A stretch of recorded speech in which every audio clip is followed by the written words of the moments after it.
बिस्मिल्लाहिर्रहमानिर्रहीम। मेरा नाम इजाज़ अहमद है।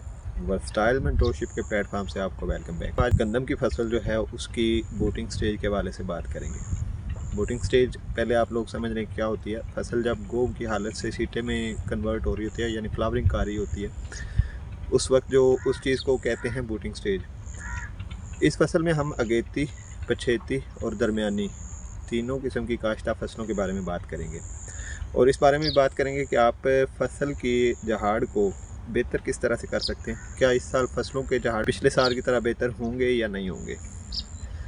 स्टार्ट करते हैं। फसल जो अगेती काश्ता हुई हैं, यानी 10 नवंबर से पहले पहले फसलें जो काश्त हो चुकी हैं, उनमें एक मसला आ रहा है कि फसलों ने सिट्टे निकालने शुरू कर दी हैं, लेकिन अभी तक सिट्टों ने बूर भी नहीं लिया और ना ही दानों में जो है सिट्टों में दाने बनने शुरू हो गए हैं। जब कोई भी फसल सिट्टा निकालती है, गंदम की कोई भी फसल होगी, कोई भी वैरायटी होगी, तो सिट्टा निकालती है तो सिट्टे पर जो बूर है वो 3 से 4 दिनों के अंदर लगना शुरू हो जाता है, बल्कि लग जाता है। तो उसके बाद पोलिनेशन का अमल तकरीबन 10 से 15 दिन चलता है और उसके बाद दाना बनना शुरू हो जाता है, दोरिया दाना बनना, और उसके बाद स्टेप बाय स्टेप जो है वो दाना सख्त होना शुरू हो जाता है।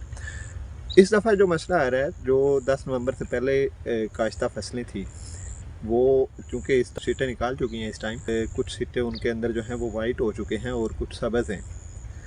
क्या ये चीज़ नुकसानदेह है या नहीं है? जी बिल्कुल नुकसानदेह है।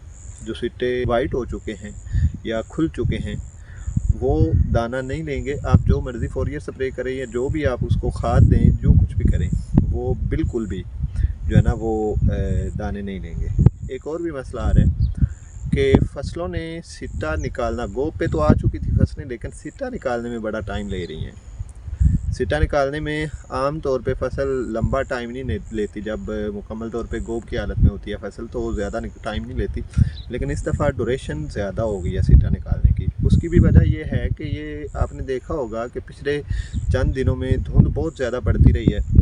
मौसमी सूरत हाल ख़ास करके पंजाब के अंदर, बाकी इलाकों में तो कदर बेहतर थी, लेकिन पंजाब के अंदर इस दफ़ा ज़्यादा ख़राब था काम।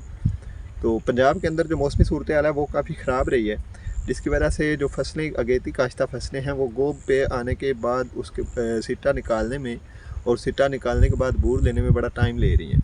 सबसे पहला हल ये है कि अगर आपकी फसल गोब पे खड़ी है, मेरा एक एक्सपीरियंस है कि आप यूरिया फ़ी एकड़ 10 से 15 kg अगर छट्टा करेंगे तो उससे फसल को सिट्टा निकालने में बड़ी हेल्प होती है। सिट्टा फसल फ़ौरन निकाल जाती है। उसके बाद बात करते हैं जी, बूर फसल बड़ा लेट ले रही है, तो उसका ये नेचुरल फंक्शन होते हैं, उसके लिए कोई फोलियर नहीं किया जा सकता, ना ही उसको बेहतर किया जा सकता है। वो बूर ना लेने वाला काम जो है ना वो दवाइयों से मैनेज नहीं होता, वो कुदरत का काम है। उसकी भी वजह यही है कि फसल चूँकि इस दफ़ा स्ट्रेस में रही है, मौसमी स्ट्रेस जो है जिसको बायोलॉजिकल स्ट्रेस कहते हैं, उसकी वजह से स्ट्रेस में रही है और उसी वजह से बूर भी लेट कर रही है फसल। लिहाजा हम ये चीज़ तो जो है ना वो तय कर सकते हैं कि फसल ने झाड़ अगर बूर ले रही है तो झाड़ बेहतर कैसे कर सकती है, या फिर फसल को सिट्टा नहीं, अगर फसल निकाल रही गोब की हालत में खड़ी है तो उसको बेहतर कैसे कर सकते हैं। लेकिन इस चीज़ का कोई हल नहीं है। जो सिट्टे वाइट हो चुके हैं वो सूख जाएंगे, जो मर्ज़ी आप उस पर कर लें। वो आपने ये चूँकि कुदरती अमल है, तो कुदरत के आगे तो किसी का ज़ोर नहीं होता, उस चीज़ के बारे में नहीं। हाँ, अगर आपकी फसल जिस तरह से मैंने पहले बताया है कि यूरिया आप कर सकते हैं, अगर सिट्टा नहीं निकाल रही यूरिया छट्टा कर सकते हैं, या फिर इसके अलावा आप NPK plus boron plus chelated zinc अगर आपको मिल जाए तो वो आप स्प्रे कर सकते हैं।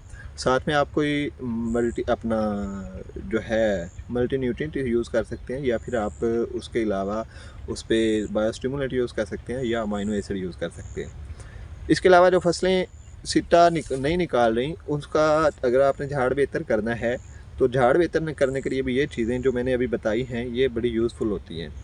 होता क्या है कि फसल ने बिल्कुल जब गोब की हालत में फसल होती है तो नीचे से फसल बड़ी खुराक कम लेती है।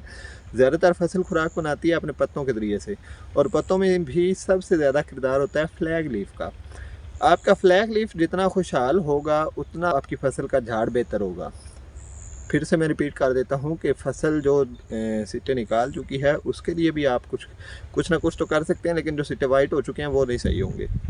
जो सिट्टे नहीं निकाल चुकी, गोब की हालत में है, उस पर आप ये चीज़ स्प्रे कर सकते हैं अपने फ्लैग लीफ को बेहतर करने के लिए। आपका फ्लैग लीफ जो है वो अमाइनो एसिड यानी ज़्यादा बनाएगा, यानी जो सब्ज़ मादा है वो ज़्यादा बनाता है, हार्मोन्स ज़्यादा एक्टिवली काम करते हैं। फ्लैग लीफ खुशहाल होता है, सरोसब्ज़ होता है और चौड़ा होता है, जिसकी वजह से आपकी फसल का झाड़ बढ़ जाता है।